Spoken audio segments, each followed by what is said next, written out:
So you never know what you might just pick up for free.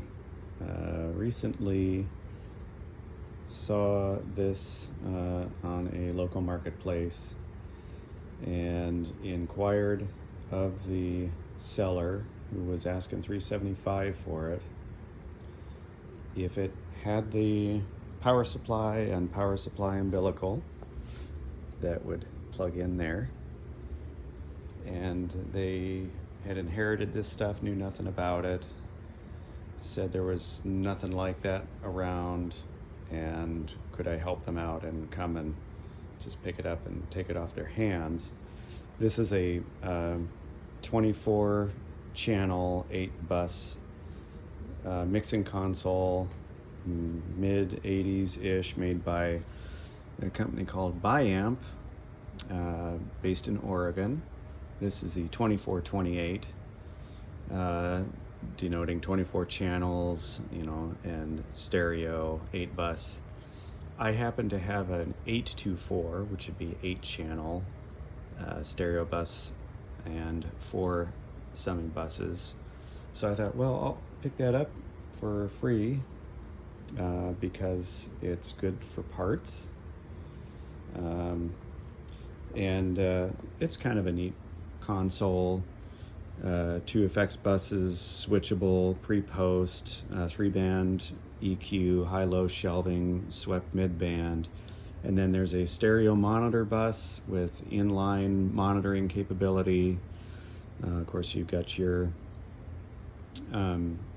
bus assigns there, 100 millimeter faders.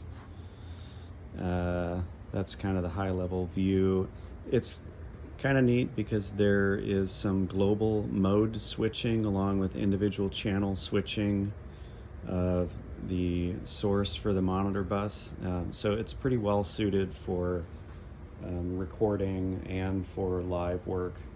Kind of similar to the Tascam M300 series from the same era.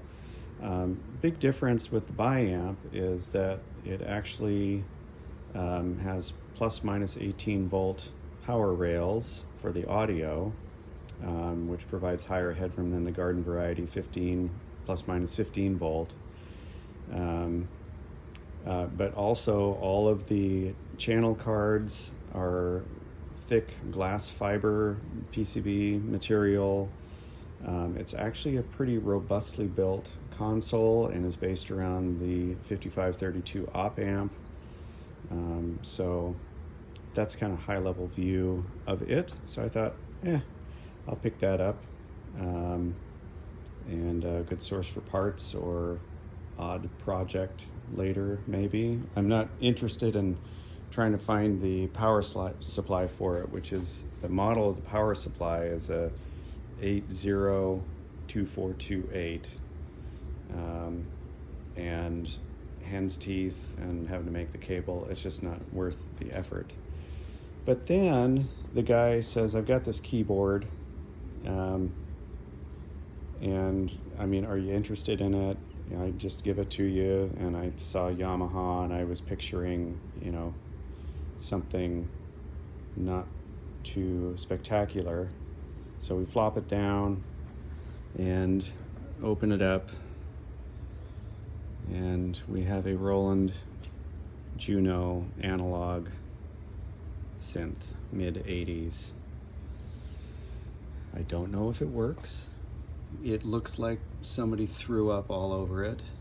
It's fairly filthy, but I think it actually might clean up well. All of the keys mechanically work. Who knows about the slide potentiometers and the buttons, but those parts are available. So yeah, I am not a synthesizer guy per se, but grew up around a Mini Moog that I also later helped my brother repair, and I like the sound of an analog synth, so this was a welcome surprise. And we opened it up and he says, can you use it? And I go, are you sure? And he goes, yeah, take it. I just need to get rid of this stuff. So you never know what you might get for free.